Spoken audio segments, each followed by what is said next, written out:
তুমি কি ward councillor হইছো?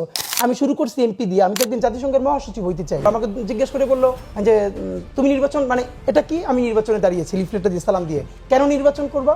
আমি এমপি হতে চাই। এমপি কেন হবা? আমি দেশের জন্য পলিসি মেকিংয়ে সাহায্য করতে চাই। তোমার কি কোনো অভিজ্ঞতা আছে? আমি বললাম কেমন অভিজ্ঞতা? বলে তুমি কোনোদিন ওয়ার্ড কাউন্সিলর হয়েছো, তুমি এমপি হইতে চাও? মানে এই আমার জাস্ট আমি একটু ধৈর্য হারাই গেলাম। যে এরপর আমি বললাম বলে তুমি এরপর পরের যে প্রশ্নটা করো, তুমি তাহলে এখানেই কেন করছো? আর কোনো নাই? আমি বললাম আমি এখানের ভোটার, ঢাকা ৮-এর ভোটার, করতে সমস্যা কি?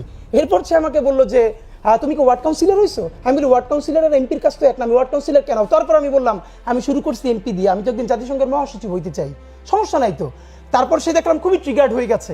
হ্যাঁ বাচ্চা মানুষ। আমি বললাম চাচা এই মনস্তত্ত্ব ভাঙতে হবে। উঠেই সে বললো তোমরা তো সব কিছু ভেঙে ফেলছো। আমি বললাম ইয়েস ইনশাল্লাহ আমরা আরো অনেক কিছু ভাঙবো। আপনারা যা যা নিতে পারেন না, এই মনস্তত্ত্ব বাচ্চারা কেন দাঁড়াবে?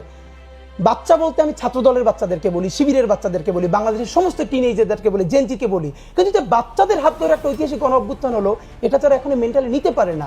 মানে ধরেন আমি কম্পিট করলাম না ঢাকা ৮-এ, তো সামওয়ান মানে কেউ কি কম্পিট করবে না? এই কথাটা তো সেরকম। শেখ মুজিবুর রহমান যখন ৭৩-এর নির্বাচনে দাঁড়িয়েছে, তার বিরুদ্ধে যিনি কম্পিট করেছিলেন আপনি জানেন কিনা, তাকে গুম করা হয়েছিল কিছুদিন। মানে জাতির জনকের বিরুদ্ধে কম্পিট করবে। আর দেখেন ইন্ডিয়া রাষ্ট্র হিসেবে কেন দাঁড়িয়েছে? গান্ধী বলল জওহরলাল নেহরু রাষ্ট্র চালাবে, আমি বাইরে থাকবো। শেখ মুজিব আমাদের জাতীয় অধ্যাপক আব্দুর রাজ্জাক স্যার বলেছেন শেখ মুজিবুর রহমানকে জাতি স্টেটম্যান হওয়ার সুযোগ দিছিল, কিন্তু স্টেটম্যান না হয়ে তিনি পলিটিশিয়ান হইতে চাইলেন।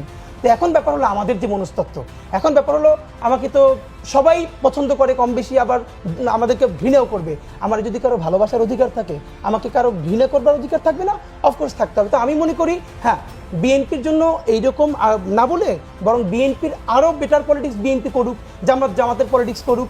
আর কার কতটুকুন কথা সত্য বা মিথ্যা, আমরা একটা ফ্রি অ্যান্ড ফেয়ার ইলেকশনের প্রত্যাশা করি। সেই ইলেকশনটাতে আমরা জনরায় দেখতেই পাবো ইনশাআল্লাহ।